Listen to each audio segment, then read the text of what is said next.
오늘 말씀은 성막 안에 있는 성막들에 이게 뜰에 있는 그 제사를 드리는 도구, 제사 드리는 데 사용되는 도구들과 그다음에 성막 울타리 그리고 성막을 만드는 데 들어간 재료와 비용에 대해서 말씀을 하고 있습니다.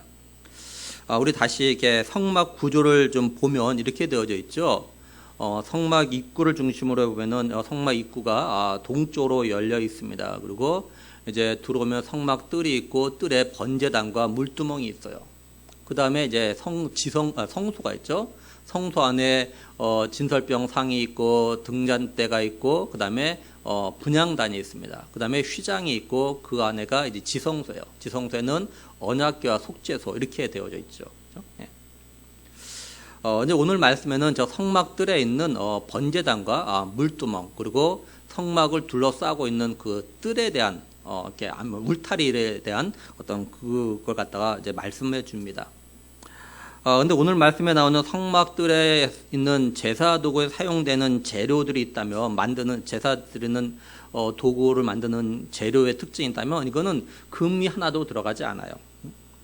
성소와 지성소에 사용되는 제사 도구들에는 금으로 만들거나 또는 금으로 둘러싸거나 테를 만들거나 또는 금으로 이렇게 쌌어요. 근데 저 성막들에 있는 제사 드리는 도구는 금에 전혀 들어가지가 않습니다. 노수로만 만들었어요. 먼저 번제단과 번제에 사용되는 도구들입니다. 1절에 보면은 그가 또 조각목으로 번제단을 만들었으니 그리고 2절 마지막에 제단을 노수로 쌌으며 그리고 3절에 제단의 모든 기구 곧 통과 부삽과 대야와 고기의 갈고리와 불 옮기는 그릇을 다 노수로 만들고 이렇게 말씀을 해요.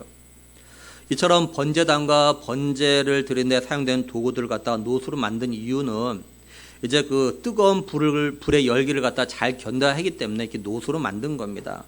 그리고 번제단이 노수로 이렇게 쌓여있기 때문에 이걸 갖다가 뭐라고도 불렀냐면 노제단 이렇게도 불렀어요.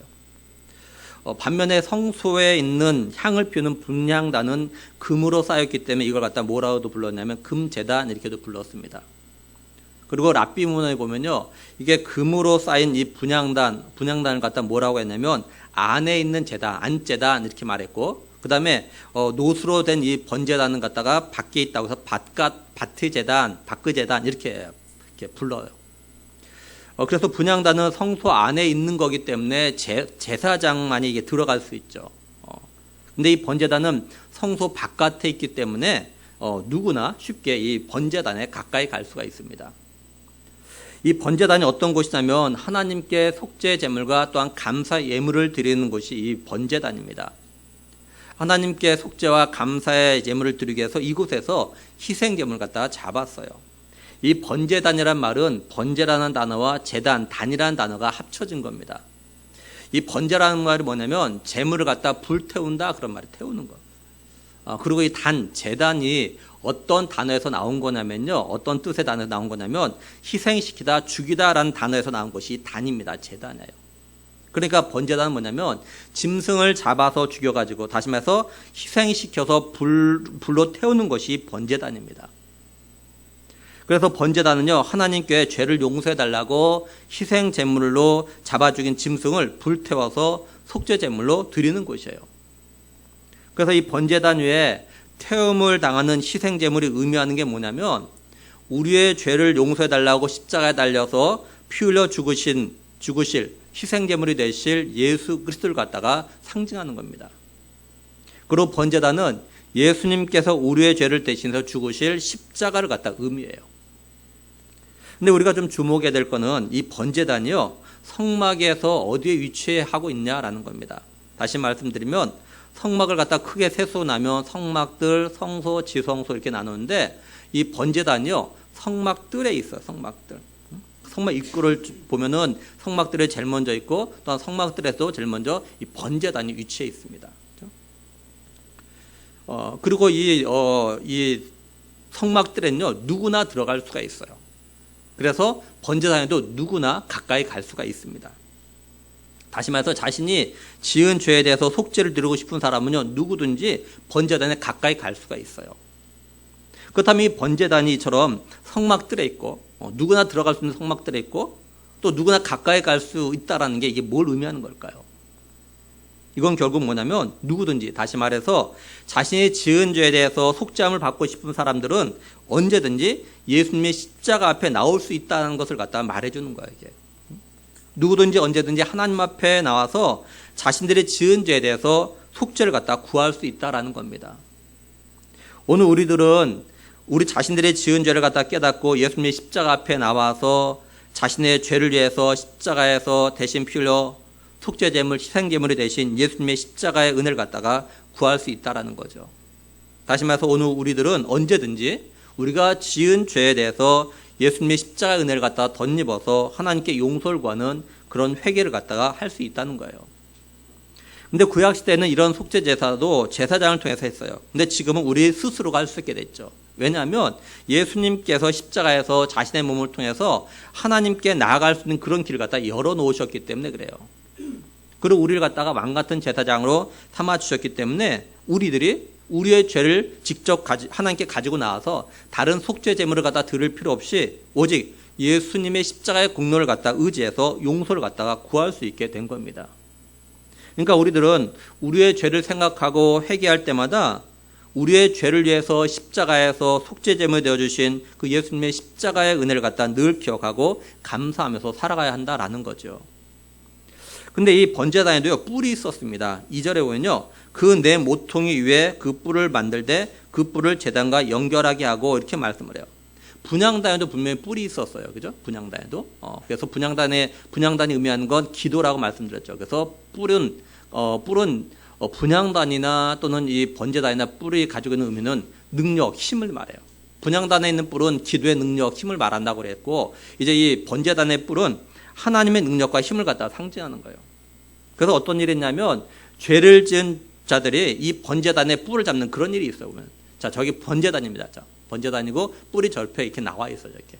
저기 번제단입니다.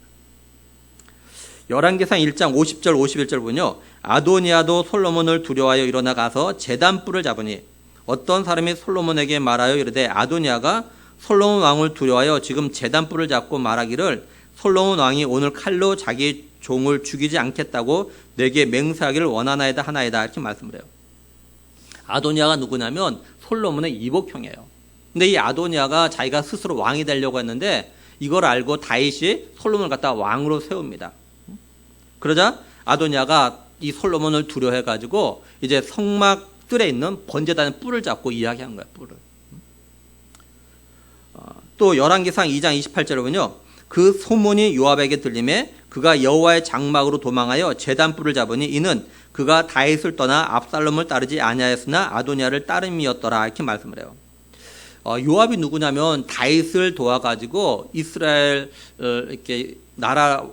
다른 나라와 전쟁에서 늘 승리하게 했던 그런 왕입니다. 장군이야, 장군. 굉장히 용맹한 장군입니다. 그런데 또 다윗을 갖다 가장 힘들게 한 사람이 바로 이 요압이야, 요압. 그래서 다윗이 죽을 때 자기 아들 솔로몬에게 유언을 남기는 가운데 누구에 대한 이야기냐면 이 요압에 대한 이야기래요. 다윗이 솔로몬에게 유언을 남기면서 이 요압이 그냥 평안하게 죽지 않게 해라. 평안히 죽게 내버려두지 말아라. 왜냐면 자신을 힘들게 했던 걸 기억하면서 나는 힘이 약해가지고 요압을 갖다가 제어하지 못했지만 너는 지혜로우니까 네 지혜로 요압을 갖다 절대 그냥 평안하게 죽게 만들지 말아라 이렇게 유언을 내립니다. 또 이 요압이 이제 그 아도니아 편에 서가지고 아도니아를 갖다 왕으로 세우려고 했어요. 근데 결국 아도니아가 죽고 또 아도니아 이렇게 요압 자신과 함께 아도니아 편에 섰던 제사장이 누구냐면 아비아달입니다. 이 솔로몬이 이 아비아달 제사장도 추방해 버려요. 그러니까 이 요압이 아비아달이 죽었고 또한 제사장 아도니아가 죽고 또 제사장 아도니아가 추방됐다는 말을 듣고 이제 얼른 가서 이 제단 뿔을 갖다 붙잡았다는 이야기야. 이런 말씀이에요. 이게. 이들이 이렇게 제단의 뿔을 잡은 건 어떤 의미가 있는 거냐면요, 능력이 하나님께 긍휼과 도우심, 그 다음에 보호하심을 구하는 그런 상징적인 의미를 갖고 있는 거예요. 이게.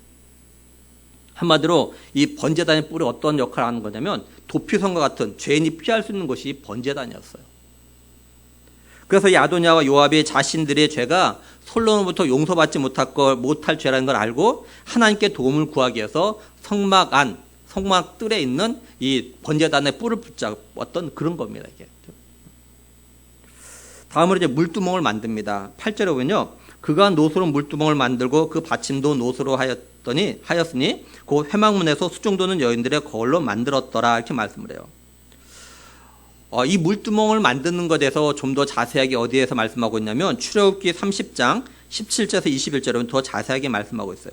여호와께서 모세에게 말씀하여 이르시되 너는 물두멍을 노수로 만들고 그 받침도 노수로 만들어 씻게 하되 그것을 회막과 제단 사이에 두고 그 속에 물을 담으라. 아론과 그의 아들들이 그 두멍에서 수족을 씻되 그들이 회막에 들어갈 때 물로 씻어 죽기를 면할 것이요 제단에 가까이 가서 그 직분을 향하여 여호와 앞에 화제를 살을 때도 그리할지니라.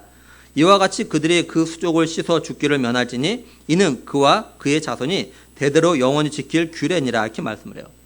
그러니까 물두멍은 노수로 만들어서 번제단과 이 성막 성소 사이에 두었습니다. 그리고 물을 담아요. 그래서 대제사장인 아론과 그의 아들들 제사장들이 이제 그 성소에 들어가기 전에 이 물두멍에서 자신들의 손과 발을 갖다 씻고 이 성소에 들어갔습니다. 근데 만약에 이 제사장들이 뭐 귀찮다거나 어떤 이유로 인해서 이 물두멍에서 손을 씻지 않고 성소로 들어가면 죽었어. 그러니까 반드시 제사장들은 성소에 들어갈 때 이 물두멍에서 손과 발을 갖다 씻고 반드시 들어가야 했던 겁니다. 이게 뭘 의미하는 거냐면 한마디로 하면 성결 의식이에요. 하나님 앞에 나아간 자는 다 성결해야 된다 이 말입니다. 이게. 그래서 씻고 들어가요. 이처럼 물두멍에서 제사장들이 씻는 건 뭐냐면 제사장들이 번제단에서 이제 짐승을 잡아서 피를 흘려서 희생제물을 갖다가 드리는 과정에서 짐승의 피로 인해서 더러워진 자신의 손과 발을 갖다가 청결하게 하는 그런 의미야 이게.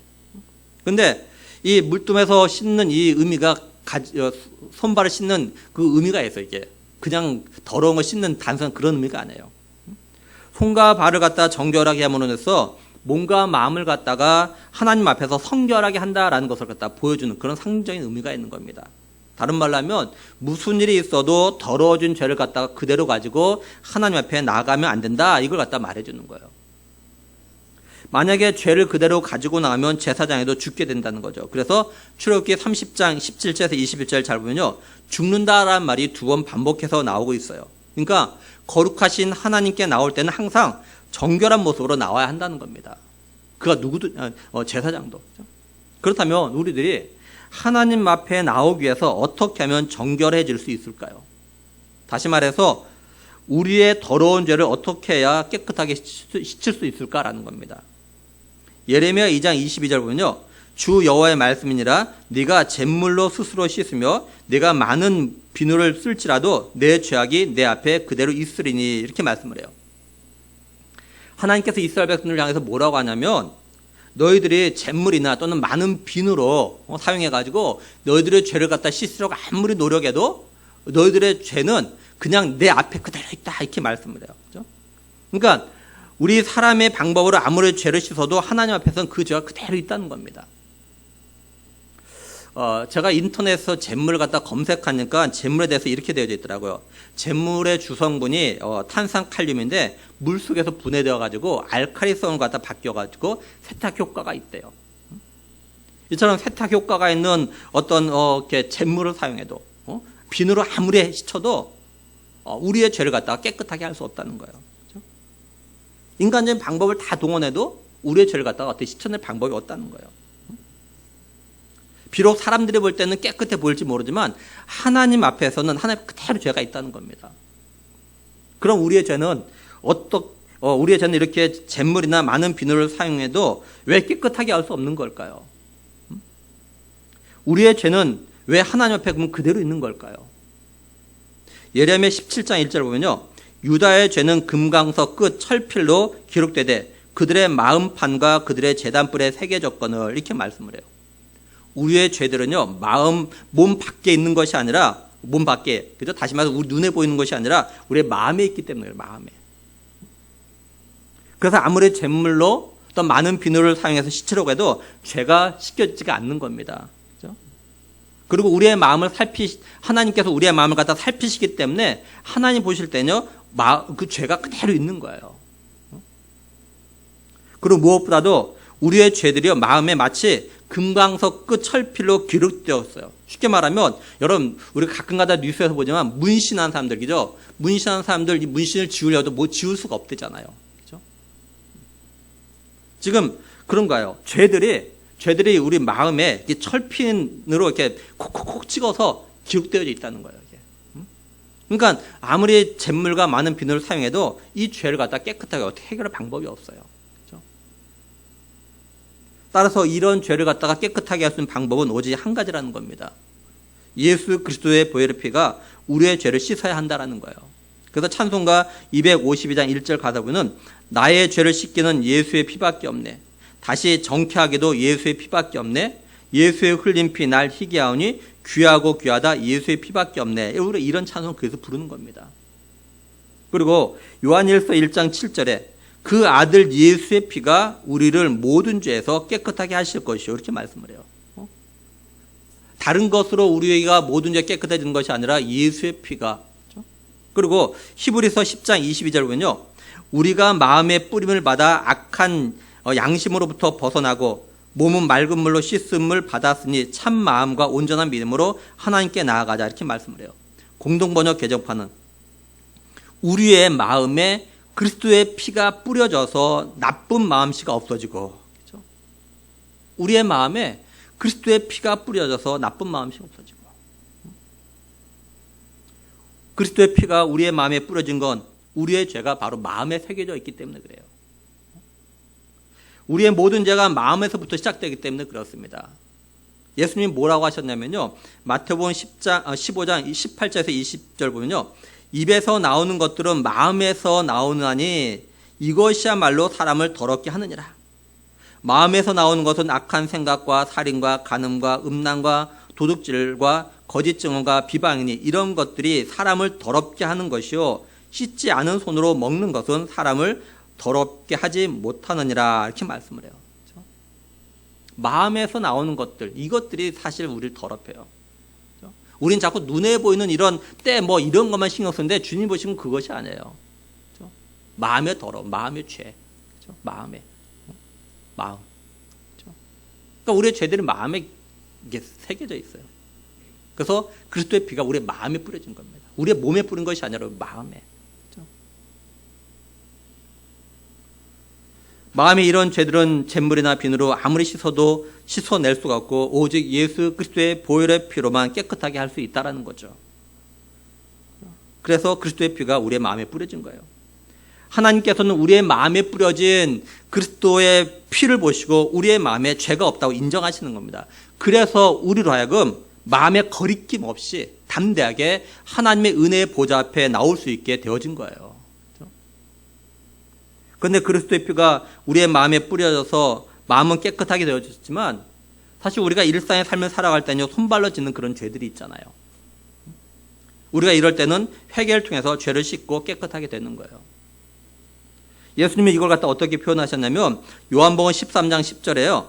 예수께서 이르시되 이미 목욕한 자는 발밖에 씻을 필요가 없느니라 온몸이 깨끗하니라 이렇게 말씀을 해요. 이 말씀의 상황은 이런 거죠. 예수님께서 이제 하나님 나라로 가실 때가 된 걸 아시고 제자들과 함께 성만찬하십니다. 그런 가운데서 제자들이 발을 씻겨주시죠. 근데 베드로가 예수님이 자기 발을 씻자고 하니까 베드로가 예수님 내 발 씻지 마십시오. 나는 내 발 씻기지 마십시오. 그래요. 그래서 예수님께서 내가 네 발을 씻지 않으면 너와 나는 아무 상관이 없다. 그러니까 베드로가 그러면 발만 씻기지 말고 내 손과 머리도 씻겨달라고 해요. 그러자 예수님께서 이런 말씀하시는 거죠. 그렇죠? 이미 목욕한 자는 발만 씻으면 된다. 온몸이 깨끗해졌으니까. 마치 제사장이 성소에 들어갈 때마다 물두멍의 물로 손과 발만 씻듯이 그렇죠? 우리들은 이미 예수 그리스도의 보혈의 피가 우리의 마음에 뿌려짐으로써 우리의 마음은 깨끗해졌어요. 그래서 우리가 일상의 삶을 살아갈 때 손과 발로 다시 말해서 생활하면서 지은 죄는 회개를 하면 된다는 거죠. 그리고 우리가 물두멍에서 또 하나 좀 주목할 거는 물두멍을 만든 재료입니다. 8절을 다시 보면 그가 노수로 물두멍을 만들고 그 받침도 노수로 하였으니 곧 회막문에서 수종도는 여인들의 거울로 만들었더라 이렇게 말씀을 해요. 당시 여인들이 사용하는 거울은 청동으로 만든 것으로서요 굉장히 귀중품으로 분류되었습니다. 귀중품으로. 이 여인들이 사용하는 거울은 자신들의 아름다움을 꾸미는 그런 데 쓰는 필수품이에요. 근데 회막문에 수정된 여인들이 사용하는 거울로 물두멍과 그 받침을 만들었다 이렇게 말씀을 하고 있어요 지금. 근데 출애굽기 30장 17, 18절 보면요, 여호와께서 모세에게 말씀하여 이르시되 너는 물두멍을 노수로 만들고 그 받침도 노수로 만들어 씻게 하되 이렇게 말씀을 해요. 그러니까 하나님은 물두멍과 그 받침을 그냥 노수로 만들어라 여기 이것만 말씀하셨다고요. 근데 회막문에서 수정되는 여인들이 자원에서 자신들의 귀중한 거울을 갖다 바쳤던 겁니다. 그러니까 물두멍과 그 받침이 만들어진 배경은 뭐가 있냐면 회막문에서 수정되는 여인들의 이게 헌신이 있었다라는 거예요. 오늘날은 거울이 흔해가지고 여인들에게 귀중품이 아닐지 모르지만 이 당시엔요 청동으로 만든 거울이 굉장히 귀했어요. 그러니까 일반적으로 여인들이 이 청동 거울을 갖다가 뭐 여러 개 갖고 있는 것이 아닙니다. 자리에 하나씩 갖고 있어요. 그러니까 굉장히 귀중한 겁니다. 그렇죠? 근데 자신에게 가지고 있는 귀중한 이 단 하나의 이 거울을 갖다가 번제 단과 그다음에 그 받침을 만드는데 이렇게 내놓은 거예요 지금. 이 여인들이 성막에서 사용하는 제사독을 만드는데 노시 부족해가지고 자신들이 사용하는 거울을 갖다 내놓은 것은 아니에요. 왜냐하면 성막들 울타리를 만드는데 노시 사용되었거든요. 그래서 29절에 보면은 드린 노수는 70달란트요. 70달란트와 2,400세겔이다 이렇게 말씀을 해요. 그러니까 노시 없는 것이 아닙니다. 이미 노시 많이 있었어요.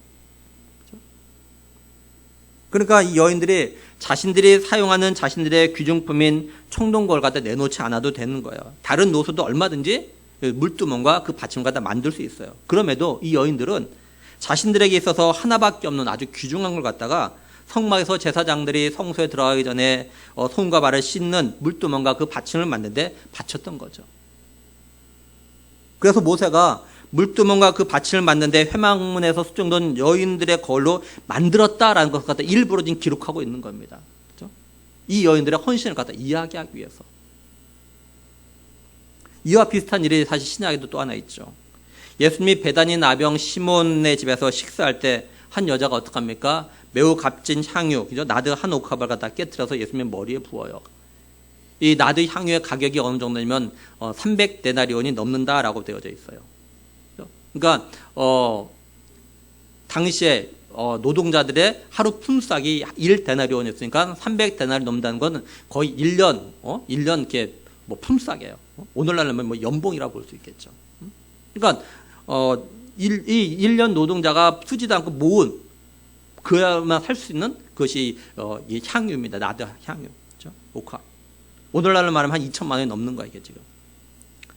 이거에 대해서 예수님께서 뭐라고 하셨냐면요. 마가복음 14장 8절 9절에 그는 힘을 다하여 내 몸에 향유를 부어 내 장례를 미리 준비하였느니라. 내가 진실로 너에게 이르노니 온 천하에 어디서든지 복음이 전파되는 곳에는 이 여자가 행한 일도 말하여 그를 기억하려 하시니라 이렇게 말씀을 해요. 예수님은 이 여인의 마음에 담긴 헌신을 기억하시고 이 여자가 행한 일도 복음이 전해지는 그곳에서는 항상 같이 기억될 거다 이렇게 말씀하셨습니다. 우리가 성경에 보면 사람들이 하나님 나라를 위해서 헌신하는 것, 또 하나님의 백성을 위해서 수고하는 것에 대해서 하나님이 기억하신다라는 말씀을 갖다가 볼 수 있어요. 예를 들면 사도행전 10장 4절에 보면요. 고넬료가 주목하여 보고 두려워하여 이르되 주여 무슨 일이니까? 천사가 이르되 내 기도와 구제가 하나님 앞에 상달되어 기억하신 바 되었으니 하나님 기억한 바 되었다. 기억하신다. 또 히브리서 6장 10절에 보면 하나님은 불의하지 아니하사 너의 행위와 그의 이름을 위하여 나타낸 사랑으로 이미 성도를 섬긴 것과 이제도 섬기고 있는 것을 잊어버리지 아니하시니라. 무슨 말이야? 기억하신다라는 것. 기억하신다. 우리가 이걸 통해서 생각해 볼 수 있는 건 우리가 하나님께 드릴 때 또한 하나님 나라에서 헌신할 때는요.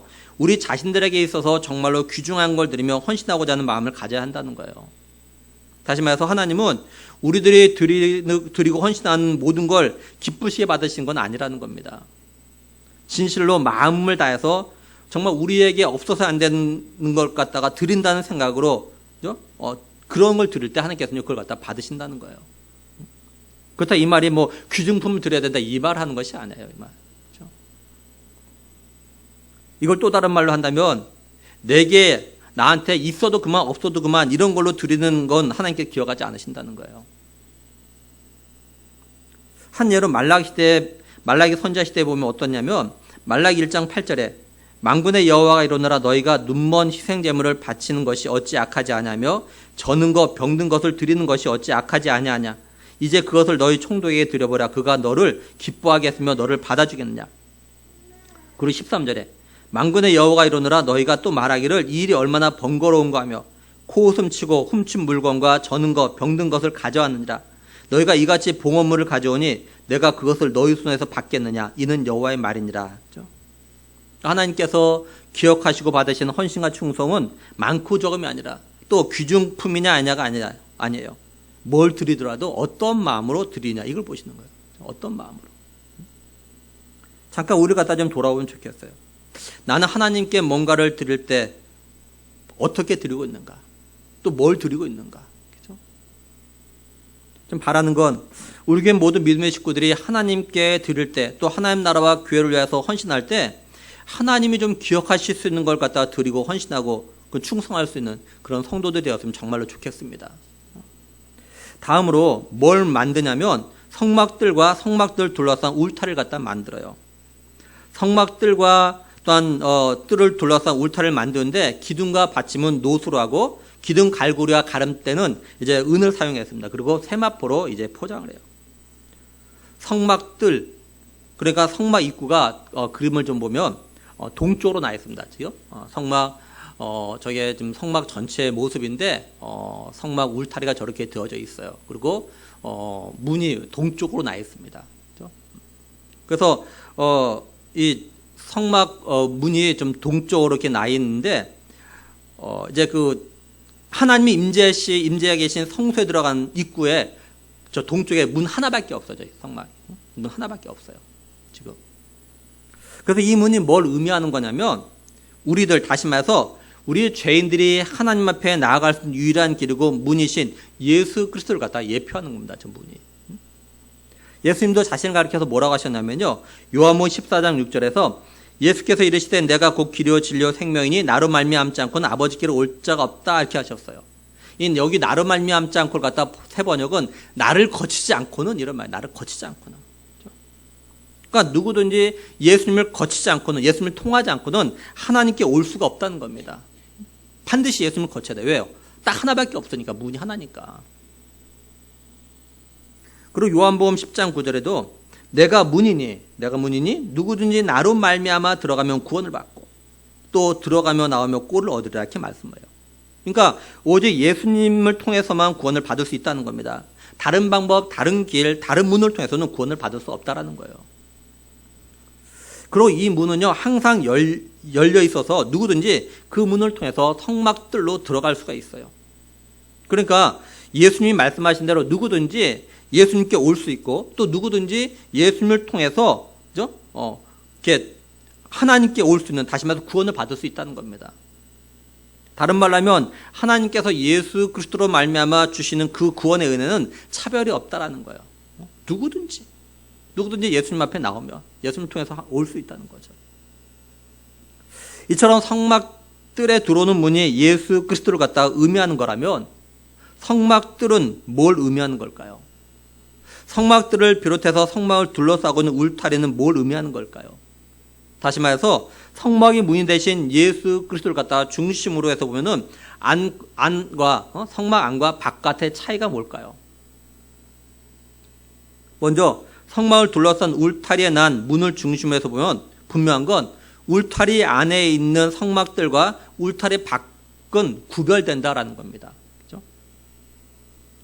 다시 말해서 울타리 안과 밖은 구별하기 위해서 만들어 놓은 거예요. 그렇죠? 그렇다면 성막들에 들어오는 문이 예수님을 예표하는 거라면 예수님을 통해서 들어와야 되는 성막들은 오늘날 교회를 갖다가 상징하는 겁니다.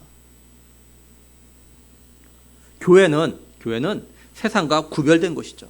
왜냐하면 교회는 예수 그리스도를 몸으로 해서 세워진 것이고 또한 예수 그리스도를 중심으로 해서 모이는 곳이기 때문에 그래요. 교회를 갖다 에클레시아라고 하는데 이 에클레시아라는 단어의 원래 의미는요 그냥 모임입니다. 모임, 사람들의 모임. 그렇죠?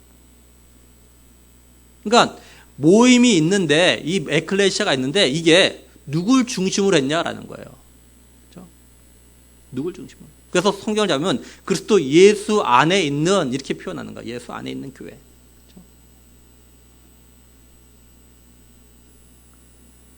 다시 말해서 그리스도가 없다면 그건 교회가 아니에요. 그냥 모임이에요. 모임. 이건 교회라는 공동체도 또한 우리 개개인은 마찬가지예요. 우리 교회에 예수 그리스도가 없다면, 우리 교회가 예수 그리스도를 중심으로 하지 않는다면 우리 교회는 교회가 아닌 겁니다. 또한 우리들 한 사람 한 사람이 하나님의 성전 교회가 되는 것도 우리 안에 예수 그리스도가 계실 때 교회가 되는 거예요. 우리의 삶의 중심이 우리 자신이나 세상이 아니라 예수 그리스도가 삶의 중심이 될 때 우리가 교회가 되는 겁니다. 우리 성도들과 우리 청년들이 알아야 되는 건, 우리 자신들이 교회라고 말할 때 내 안에 예수님이 계시고 내 삶의 중심이 예수님이어야 한다는 거예요. 그냥 말로만 내가 하나님의 성전이고 교회라고 하고 생활하는 건 내 마음대로 하고 내가 하고 싶은 대로 하고 내 중심대로 한다면 그건 교회가 아니에요. 그러니까 우리 자신들이 하나님의 성전이고 교회라고 말할 때 항상 내 안에 예수님이 계신지, 그리고 내가 예수님 중심으로 살아가고 있는지를 갖다 늘 생각을 해야 되는 거예요. 진실로 자신이 하나님의 교회라고 생각하는 성도, 다시 말해서 자신이 예수님을 중심으로 해서 살아가고 있는 교회라고 생각하는 성도가 살아야 하는 삶이 있다면 그게 뭐냐면 자신의 몸으로, 다시 말해서 삶으로 하나님께 영광을 돌려야 한다는 거예요. 고린도전서 6장 19절 20절 보면요, 너희 몸은 너희가 하나님으로부터 받은 바 너희 가운데 계신 성령의 전인 줄을 알지 못하느냐. 너희는 너희 자신의 것이 아니라 값으로 산 것이 되었으니 그런즉 너희 몸으로 하나님께 영광 돌려라, 이렇게 말씀을 해요. 너희 몸이 성령의 전, 다시 말해서 하나님의 집 교회인 이유가 뭐냐? 하나님께서 값으로 사셨기 때문이다 라고 말씀을 해요. 쉽게 말하면 우리가 살고 있는 집이 내 집인 이유가 뭡니까? 내가 돈 주고 샀기 때문에 그래요. 또는 월세든 전세든 내가 값을 지불하고 살고 있기 때문에 그런 겁니다. 그래서 우리 가족들이 주인이고 또한 우리가 주인처럼 살고 있는 거예요. 그 값을 지불했기 때문에. 우리의 몸도 마찬가지라는 겁니다. 하나님의 예수 그리스도의 피로 우리를 갖다 구속하셨기 때문에, 다시 말해서 하나님께서 예수님의 피로 우리의 죄값을 지불하셨기 때문에 하나님이 우리의 주인이시라는 거예요. 그리고 우리가 하나님의 집이라는 겁니다. 그래서 하나님의 집인 우리들이 몸으로 하나님의 영광을 돌리는 삶을 살아야 한다라는 거예요. 우리의 몸으로 하나님께 영광 돌리는 삶을 갖다가 한마디로 말하면 우리 성도들이 세상과 구별된 삶, 거룩한 삶을 사는 겁니다. 그래서 고린도전서 3장 16절 17절에 너희는 너희가 하나님의 성전인 것과 하나님의 성령이 너희 안에 계시는 것을 알지 못하느냐. 누구든지 하나님의 성전을 더럽히면 하나님이 그 사람을 멸하시리라. 하나님의 성전은 거룩하니 너희도 그러하니라, 이렇게 말씀을 해요. 하나님의 성전이 거룩하기에 하나님의 교회인 우리들이 거룩한 겁니다. 그러니 우리들이 거룩한 삶, 구별된 삶을 갖다가 살아야 한다는 거예요. 우리들이 세상과 구별된 삶을 살 때 우리들이 진정으로 하나님의 집 교회가 되는 겁니다. 쉽게 말해서 교회가 교회다워야 교회라고 불릴 수 있는 것처럼 우리가 세상과 구별될 때 진정한 의미에서 교회가 되는 거예요. 오늘날 전도의 문이 막히는 이유는요, 교회가 교회답지 못해서 그런 겁니다. 교회가 세상과 구별되지 못해서 그런 거예요. 교회가 세상과 똑같기 때문에 그런 겁니다. 그러면서 교회가 잘난 척하고 교회가 예수를 믿으면 구원을 받는다고 말하니까 세상의 교회의 소리에 귀를 기울이지 않는 거예요. 외람되지만 요즘 우리나라가 어느 한 장관 후보자로 인해서 좀 시끄럽죠. 그 근본 이유는 이분이 나름 개혁주의자처럼 말해왔어요. 근데 정작 자신의 가정에서는 그런 삶이 부족했던 겁니다. 사실 지금까지 어느 장관 후보자도 거의 다 똑같았어요. 근데 많은 청년들과 국민들이 이분은 다를 거라고 믿어왔고 그래서 이분을 갖다가 지지했습니다. 하지만 이분도 다른 장관 후보자들과 다를 것이 없었던 겁니다. 그래서 많은 청년들과 국민들이 실망을 하는 거예요. 이분이 다른 장관 후보자보다 못해서 그런 것이 절대 아닙니다. 그래도 이분을 믿었는데 이분만큼은 다를 줄 알았는데 똑같은 모습을 보기 때문에 그런 거예요. 그래서 청년들이 국민들이 이분을 갖다 외면하기 시작하는 겁니다. 이분이 결코 다른 장관 후보자들보다 못했기 때문에 외면하는 것이 아니라 좀 다르기를 기대했는데 똑같은 모습을 보니까 외면하기 시작했던 거예요. 우리 성도들과 교회들이 이걸 통해서 우리 자신들을 갖다 좀 봐야 돼요. 세상 사람들이 왜 교회를 외면하는지, 그리고 세상 사람들이 왜 우리들이 전도해도 못 들은 척하는지를 갖다 생각해야 되는 겁니다. 그건 교회가 다른 종교들보다 더 못해서가 아닙니다.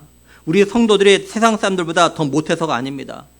사실 교회가 다른 종교보다 더 나아요. 더 좋아요. 우리 성도들이 세상 사람들보다 훨씬 낫습니다. 그러나 세상 사람들이 교회와 성도들에게 기대하는 바가 있어요. 교회는 좀 다르기를, 또한 성도들은 좀 다르기를 갖다 기대했어요. 근데 교회가 세상 종교와 세상과 똑같고 성도들이 세상 사람들과 똑같은 겁니다. 그래서 세상 사람들이 교회와 성도들 갖다 외면하는 거예요. 알다시피 2주 전 토요일에 있는데 1층 전등불이 갑자기 확 나가는 거예요. 그래서 김 장로님이 그걸 고쳐보려고 했지만 고치지 못해서 결국 우리 교회 리모델링 할 때 전기를 담당했던 분을 갖다 불렀습니다. 이분에게 연락돼서 전화를 하는데 이분은요, 우리 교회란 말만 하면 막 화가 나 있어요. 왜냐면 우리 교회 리모델링 할 때 리모델링했던 그 건축업자가, 건축회 사장이 이분에게 일을 맡겨놓고 돈을 안 준 거야, 지금까지도. 그러니까 이분은 우리 교회 하면 막 그때가 생각나는 거예요. 막 화가 나 있어요. 5년 전 이야기를 또 저한테 또 하는 거예요. 근데 이분이 지난 화요일날 고치러 와서 뭐라고 하냐면, 교회 다닌다고 해서 일을 했는데 이렇게 돈도 안 주고 그 일 또 하는 거예요. 교회 다닌다고 해서 일을 맡았는데 돈도 안 받고 먼저 했는데, 그렇죠? 그러면 그때를 또다시 이야기해요. 이런 말 들으면 할 말이 없어요.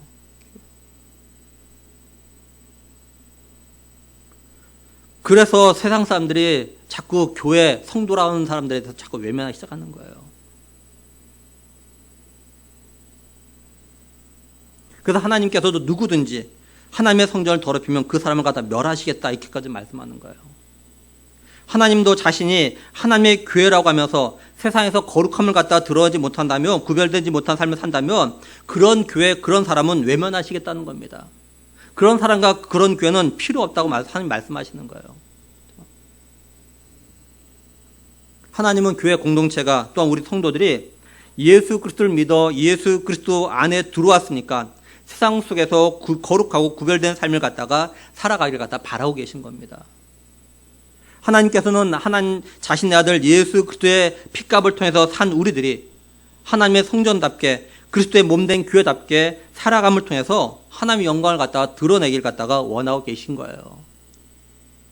그러므로 간절히 바라기는 십자가 위에서 우리의 죄를 위해서 희생제물 대신 예수 그리스도의 십자가의 은혜를 갖다가 우리 깊이 깨닫고, 또한 그걸 생각하는 좀 우리가 되길 정말 원합니다. 그리고 예수 그리스도로 말미암아 구원받고 하나님의 성전된 교회된 우리들이 좀 교회다운 삶, 거룩하고 구별된 삶을 통해서 하나님의 영광을 드러내서 전도의 문을 갖다가 새롭게 활짝 열어가는 우리의 삶이 되기를 주의 이름으로 간절히 축원합니다. 기도하시겠습니다.